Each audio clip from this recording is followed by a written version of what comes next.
Hey y'all, Austin here with Outer World Media. Welcome back to another book review, guys. This time we are talking about Stephen King.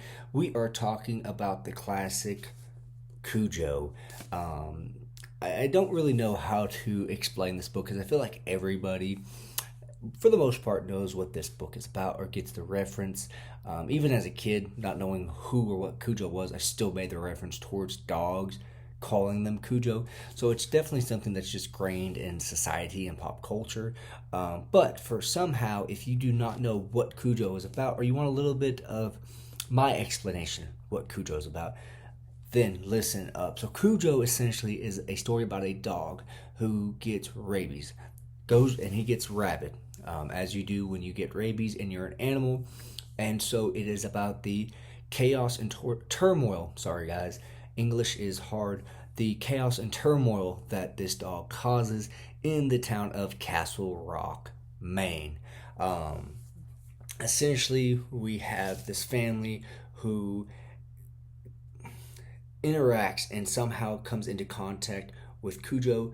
And so we are seeing the just the craziness that happens. You have a mother and a son who essentially are stuck in a vehicle and are trying to figure out a way to get out of the situation they're in.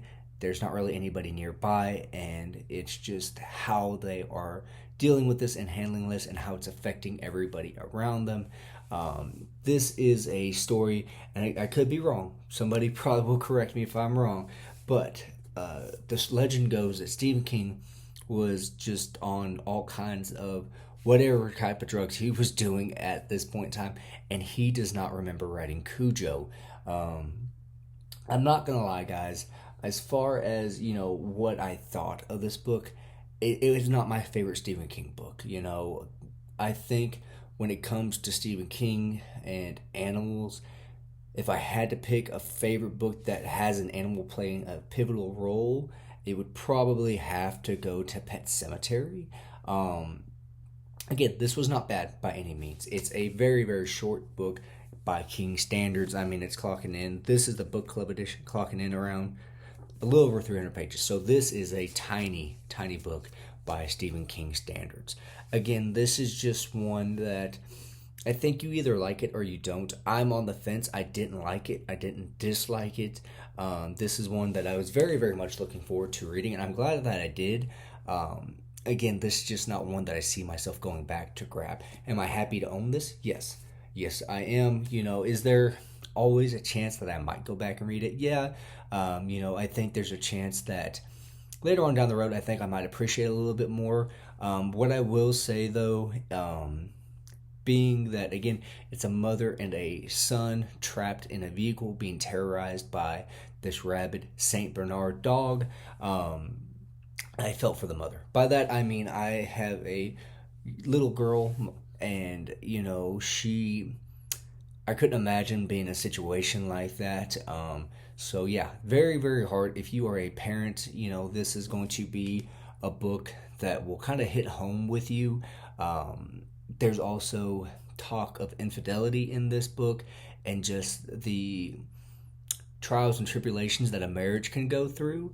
And yeah, it's just one of those, again, if you're married and you have young kids, I think this will hit a little bit more home for you. And it did for me. Don't get me wrong. I just, again, there were some things I wish that were changed a little bit in this, but I'm not an author. I'm just a guy with a camera who likes to talk to people here on YouTube. So again, another little backstory. I think this is the one, if I'm not mistaken, that my buddy Dustin Neely did a review for, and supposedly Stephen King saw the video and told Dustin, "What the hell have you done with your life?" Dustin probably will correct me if I'm wrong. But again, guys, Cujo by Stephen King. Is this one you should read? Yes. As always, I think you should read every Stephen King book. I've yet to be really disappointed by any of them that I've read so far. This, again, just not my favorite, but again, it's not a bad book. It is one, I think, if you focus on soul points in this book, I think there's some things that are really, really great. I think there's some things that I wish he'd done a little differently. Specifically with the, and I don't want to delve into this and spoil anything, but specifically with the the boy toy. I'll leave it at that. I wish things had gone a little differently. I wish we could have seen just a little bit more interacting between the boy toy and the husband. I wish we could have seen and got the culmination of that. But again, guys, I think this definitely was the setup for King writing Pet Cemetery as far as the aftermath of what will happen or what a parent will do if something were to happen to this child. This is really focusing on what will you do if something or while something is happening to your child. Again, I liked it. I didn't dislike it. I didn't love it. I liked it though. But again, guys, like I said, that is my short review on Stephen King's Cujo. As always, let me know down below what are you guys reading. And as always, y'all have a good one.